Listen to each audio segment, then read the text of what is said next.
elle est d'une diaspora très subversive. On peut le constater en Afrique de l'Ouest, en Afrique centrale et un peu partout. Et par conséquent, donc ici, ma préoccupation est de savoir comment canaliser donc toute cette énergie qui vient de la diaspora pour peut-être réinvestir des angles morts de la démocratie sénégalaise et non pas simplement de le faire comme certains icônes que l'on retrouve dans les réseaux sociaux qui, je ne pense pas que leur façon de faire le répertoire d'action puisse contribuer d'une certaine manière donc à la démocratie. De ce point de vue, donc, les diasporas sont subversives, notamment dans le continent africain. Par rapport donc à l'autre aspect, la formation, je pense que c'est nécessaire. C'est nécessaire parce que tout simplement la démocratie ne valorise pas suffisamment le critère de la compétence.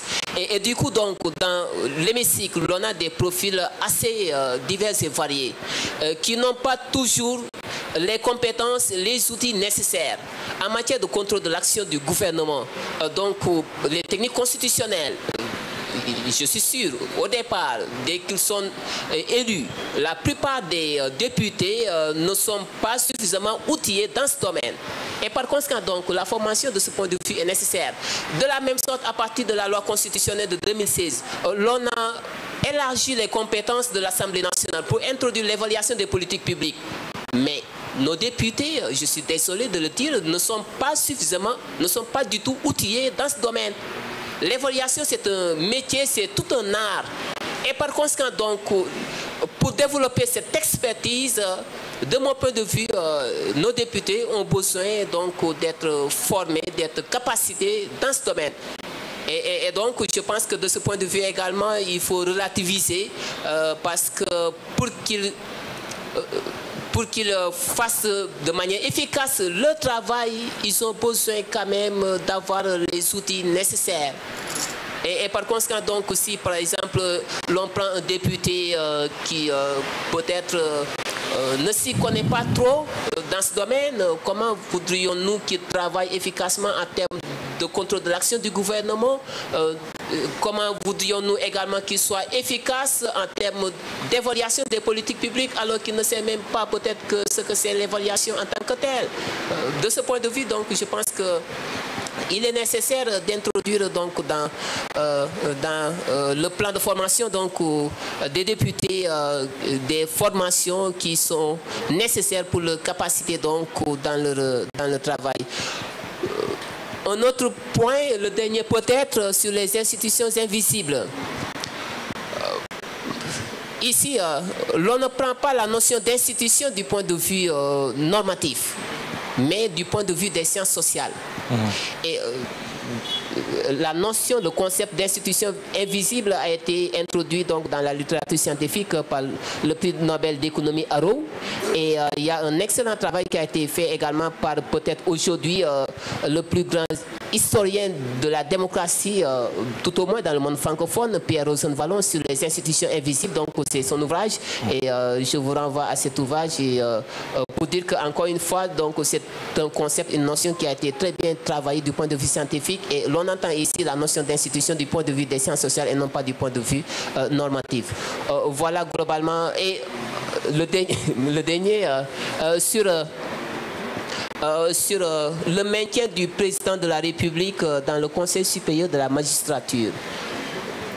À cet égard, je pense qu'il est nécessaire de maintenir le président de la République dans le Conseil pour éviter ce qu'on pourrait appeler le gouvernement des juges, mais également son rôle est nécessaire dans le Conseil supérieur de la magistrature pour réguler. Et de ce point de vue, il y a plusieurs schémas qui ont été travaillés de manière scientifique et à cet égard également, même au Sénégal, donc plusieurs options ont été proposées. Mais encore une fois, en soi, je pense qu'il est nécessaire qu'il reste dans le Conseil. Et à cet égard, c'est là que je vais finir. Comme ce n'est plus une question d'institution, ce n'est plus une question de loi, mais une question d'homme. Et comme le disait le président Abdoulaye Wade, les magistrats... excusez-moi, mais c'est comme un chien domestiqué.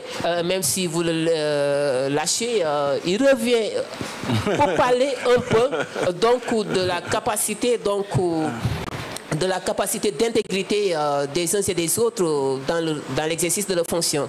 Voilà ce que je voulais partager donc, en fin de contribution. Merci. Sur le compte supérieur.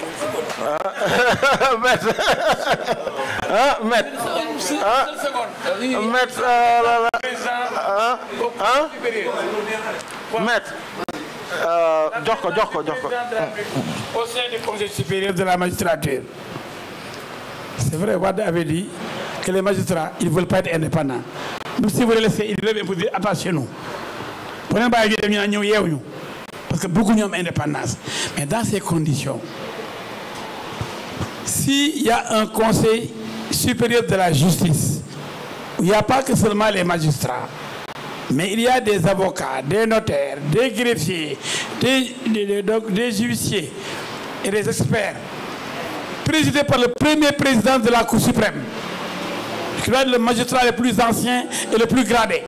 Ça ne peut pas être le gouvernement des juges. Non, il y a des avocats prêts à dire non au conseil en réunion.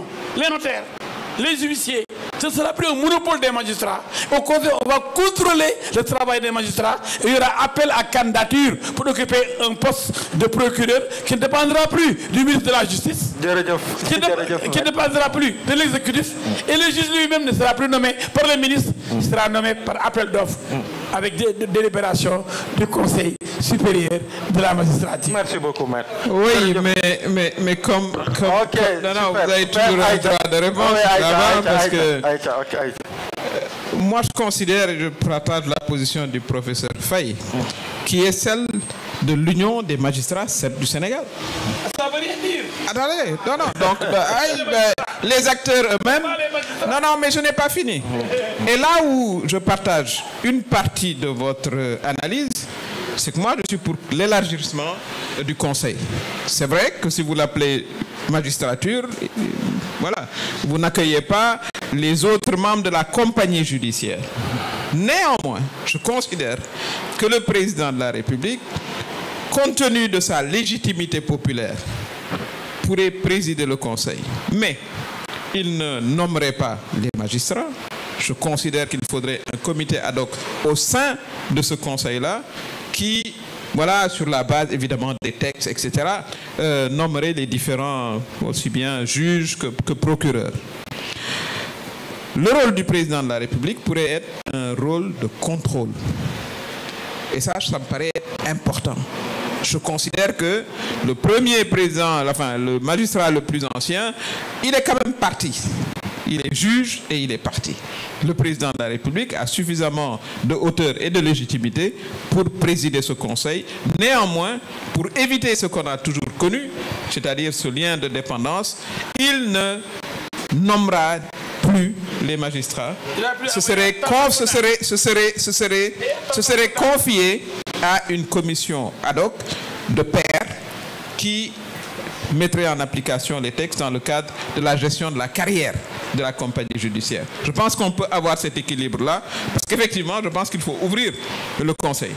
Il faut l'ouvrir à d'autres membres de la compagnie judiciaire, mais néanmoins, je considère qu'il faudrait une personnalité hors de la compagnie judiciaire, de la taille et de l'envergure du président de la République, pour, disons, présider le conseil. Et c'est la position quand même de l'Union des magistrats du Sénégal. C'est pas une bonne position. Merci beaucoup. Ok. Oui. Mais maître, il faut... Est-ce que donc le président de la République est assemblée, président de l'Assemblée nationale, c'est trois pouvoirs souverains et libres.